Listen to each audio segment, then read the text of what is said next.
Good morning class.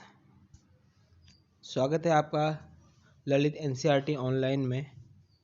तो आज की जो वीडियो है वो क्लास 9th मैथ्स पर बनने वाली है। क्लास 9th की मैथ्स की आज वीडियो में हम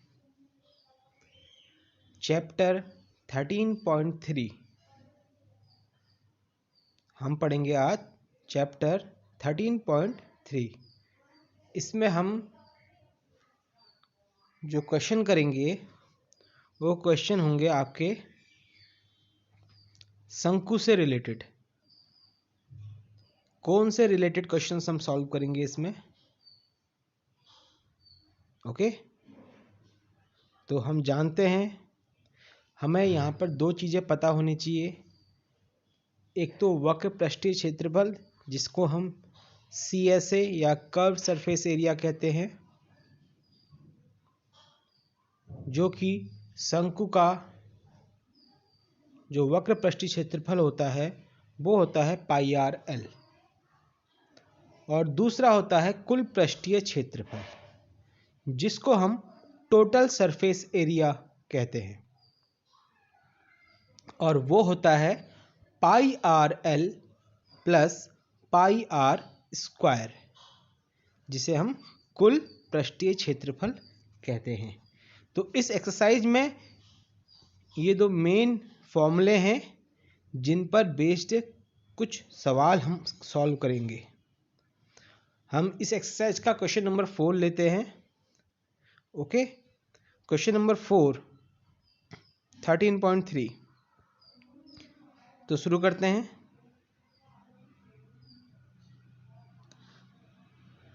डायग्राम बनाना पड़ेगा। देखिए, जितने भी सरफेस एरिया एंड वॉल्यूम के क्वेश्चन हैं आपको उसमें डायग्राम जरूर बनाना है। क्वेश्चन को देखकर डायग्राम बनाने से आधा सवाल सॉल्व हो जाता है। जैसे कि हम यहाँ पर डायग्राम बना रहे हैं बिकॉज क्वेश्चन की डिमांड है बिना डायग्राम बनाए आप क्वेश्चन सॉल्व नहीं कर सकते हो, specially surface area and volume के क्वेश्चन को। क्लास 9th में है ये, क्लास 10th में भी आपको मिलेंगे। ओके, यहाँ पर आपको जो शंकु दे रखा है, जो कोण दे रखा है, उसकी हाइट और रेडियस दोनों दे रखी है। ओके, बट हम जानते हैं जो वक्र पृष्ठीय क्षेत्रफल होता है शंकु का वो πr_l होता है। यानी हमारे पास त्रियक ऊंचाई यानी स्लेंट हाइट अपसेंट है, और त्रियक ऊंचाई का जो फॉर्मूला होता है वो होता है √h² + r²। ओके, और यहाँ पर जो h है वो 10 है और जो r है वो 24 है, 24 है। तो हम क्या करेंगे, √h² + r² में वैल्यू पुट करेंगे और l की वैल्यू निकालेंगे। तो अभी हमने देखा यहाँ पर 10 का स्क्वायर हो गया 100 और 24 का स्क्वायर हो गया 576। दोनों को ऐड करेंगे हमको मिल जाएगा 676। जब आप इसका स्क्वायर रूट निकालते हैं, वर्गमूल निकालते हैं, तो अप्रॉक्स 26 मीटर आपको स्लैंट हाइट मिल जाएगी। इस 26 हाइट को आपने फॉर्मूले में रख देना है। यानी पाई की वैल्यू 22/7, आर की वैल्यू आपको पता है 24 है और एल हमने निकाल दिया अभी 26। तो इसको सॉल्व करेंगे तो हमारा इस शंकु का जो वक्र पृष्ठीय क्षेत्रफल है निकल जाएगा। इसको आप सॉल्व करिए। सॉल्व करने के बाद जो आएगा इसको आप गुणा करिएगा। अप्रॉक्सीमेट मतलब मैंने अभी डिवाइड नहीं कर रखा है तो सिर्फ मैंने मल्टीप्लाई करके रख दिया है 13728/7 वर्ग मीटर CSA ऑफ कोण। तो ये कोण का वक्र पृष्ठीय क्षेत्रफल आ गया। ये पहला पार्ट हो गया सॉल्व। सेकंड पार्ट में आपसे पूछा है इसका कुल खर्चा, मतलब अगर ये गुंबद है तो इसमें प्लास्टर कराने का खर्चा, अगर उसने सफ़ेदी की बात कही है तो सफ़ेदी का खर्चा। तो क्या होगा, जितना क्षेत्रफल होगा उसको प्रति वर्ग मीटर की दर में जो खर्चा आ रहा होगा उससे मल्टीप्लाई कर देंगे। जैसे कि यहाँ पर कहा है उसने कि 70 रुपया प्रति वर्ग मीटर की दर से कुल खर्चा कितना होगा ज्ञात कीजिए। तो 70 रुपये प्रति वर्ग मीटर दर से खर्चा हमारा निकल जाएगा 137,280 रुपीज़। तो ये क्वेश्चन यहाँ पर सॉल्व हो गया। ओके बच्चों, क्वेश्चन समझ में आया होगा। तो अब हम आगे बढ़ते हैं, अब करते हैं नेक्स्ट क्वेश्चन। ओके, तो अब नेक्स्ट क्वेश्चन, तो अब बढ़ते हैं नेक्स्ट क्वेश्चन की ओर। तो हमारा नेक्स्ट क्वेश्चन जो है वो भी शंकु से रिलेटेड है।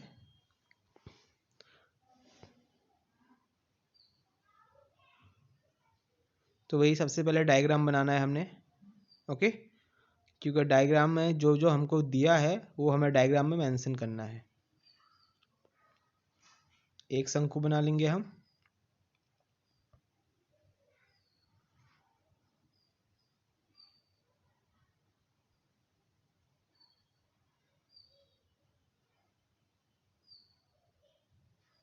यहाँ पर जो शंकु है उसकी ऊंचाई 8 है और त्रिज्या जो है वो 6 है। और ये शंकु जो कि तंबू को शो कर रहा है, तो यहाँ पर तंबू की ऊंचाई 8 दे रखी है और तंबू की त्रिज्या 6 दे रखी है। तो सबसे पहले हम तंबू का वक्र पृष्ठीय क्षेत्रफल निकालेंगे, जो कि होता है पाई आर एल। अब वैल्यू पुट कर देते हैं, क्योंकि यहाँ पर देखिए, यहाँ पर भी हमको स्लैंट हाइट गिवन नहीं है, तो हमें यहाँ स्लैंट हाइट निकालनी पड़ेगी √h² + r²। ओके, तो यहाँ से स्लैंट हाइट निकल जाएगी हमारी 64 + 36 100, 100 का स्क्वायर रूट होता है 10। तो आपका L बराबर 10 सेंटीमीटर स्लैंट हाइट, तिर्यक ऊंचाई आ जाएगी। अब वैल्यू रख देंगे ऊपर, पाई आर एल में pi into R into L, यानी 22/7 गुणा 6 गुणा 10। ओके, इसको सॉल्व कर लीजिए। तो ये आ गया 1320/7 वर्ग मीटर। तो हमने तंबू का वक्र पृष्ठीय क्षेत्रफल निकाल दिया। अब हमसे क्या पूछा गया है,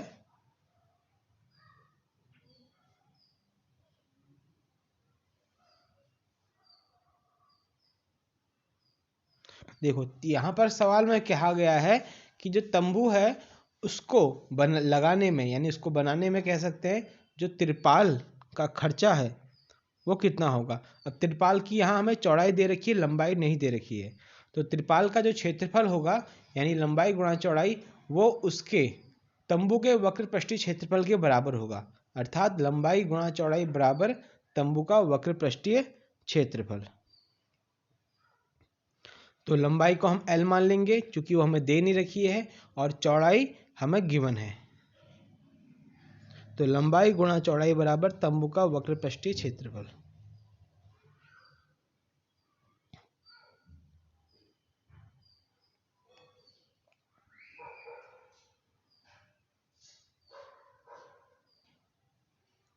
L इंटू 30, यहाँ पर 30 जो है वो सेंटीमीटर में दे रखा है, तो हम उसको मीटर में कन्वर्ट करेंगे तो ये आ जाएगा आपका 0.3। तो L इंटू 0.3 इक्वल टू 1320/7। तो यहाँ से आपका, हम यहाँ से लंबाई को निकाल लेंगे। ओके, इसको सॉल्व कर लेते हैं। यहाँ से हमें जो कैनवास है उसकी लंबाई प्राप्त हो जाएगी। इसको सॉल्व कर लेते हैं। कैलकुलेशन बहुत स्ट्रांग होनी चाहिए, फटाफट कैलकुलेशन करनी है। कितना आएगा, सॉल्व करिए फटाफट। मैं भी कर रहा हूँ, आप लोग भी करिए। तो L बराबर आपका आ जाएगा लगभग 62.8। अब चूंकि उसने क्या कहा था कि तंबू बनाने में जो अतिरिक्त सिलाई लग रही है कपड़े में, जो अतिरिक्त कपड़ा लग रहा है वो 20 सेंटीमीटर लग रहा है, यानी जो अतिरिक्त कपड़ा है 20 सेंटीमीटर अर्थात 0.2 मीटर, तो वो भी हम इस लंबाई में ऐड कर देंगे। तो टोटल लंबाई हमें मिल जाएगी 63 मीटर, यानी तंबू में लगने वाली तिरपाल की कुल लंबाई कितनी है, 63 मीटर।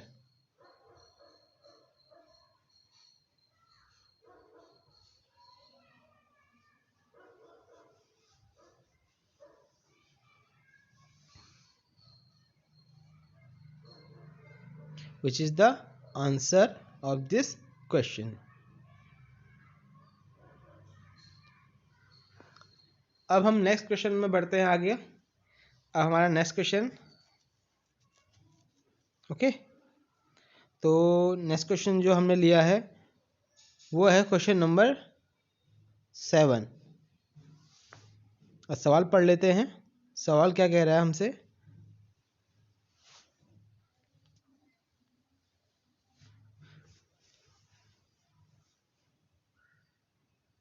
यहाँ पर जो सवाल है वो भी शंकु का है।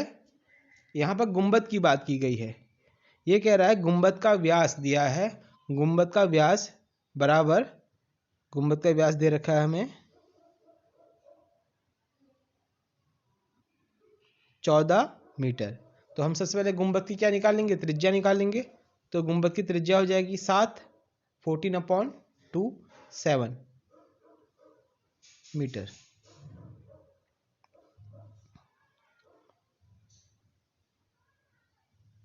गुंबद की त्रिज्या मिल गई। अब गुंबद की क्या चाहिए, त्रियक ऊंचाई, क्योंकि हम जानते हैं गुंबद का वक्र पृष्ठीय क्षेत्रफल निकालना होगा तो फॉर्मूला होता है πr/l, और यहाँ पर हमें त्रियक ऊंचाई भी उसने दे रखी है जो कि है 24 मीटर। तो हम इसलिए क्या निकालेंगे, इसीलिए गुंबद का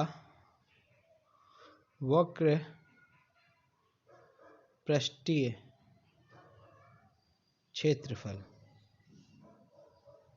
बराबर πr/l। अब वैल्यू पुट कर देंगे इसमें, ओके। तो सॉल्व कर लेते हैं इसको। सॉरी, यहाँ पर हमको 25 दे रखा है, त्रियक ऊंचाई 24 की जगह त्रियक ऊंचाई 25 दे रखी है। तो बस वैल्यू को रख देते हैं, पुट करिए इसका वैल्यू। पाई की वैल्यू 3.14 भी ले सकते हैं और 22/7 भी ले सकते हैं। हमने 22/7 ली है, गुणा 7 गुणा 25, 7 से 7 कट गया, 22 पंजे 110, 11, 22 दूनी 44 और 11 550 वर्ग मीटर। तो गुंबद का जो वक्र पृष्ठीय क्षेत्रफल है वो 550 वर्ग मीटर।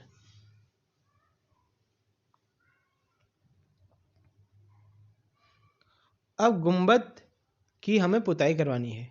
तो गुंबद की पुताई कराने में कुल कितना खर्चा होगा, तो गुंबद की पुताई कराने का कुल खर्च बराबर, देखिए यहाँ पर उसने हमें कहा है, सवाल में कह रहा है कि जो गुंबद की पुताई है उसमें 210 रुपया प्रति 100 वर्ग मीटर, यानी 100 वर्ग मीटर में पुताई कराने का खर्च 210 रुपया आता है।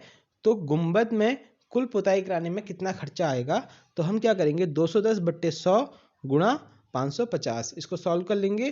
तो कुल गुंबद, तो जो कुल खर्चा है गुंबद में पुताई कराने का वो निकल जाएगा, जो कि आ जाएगा 1155 रुपये।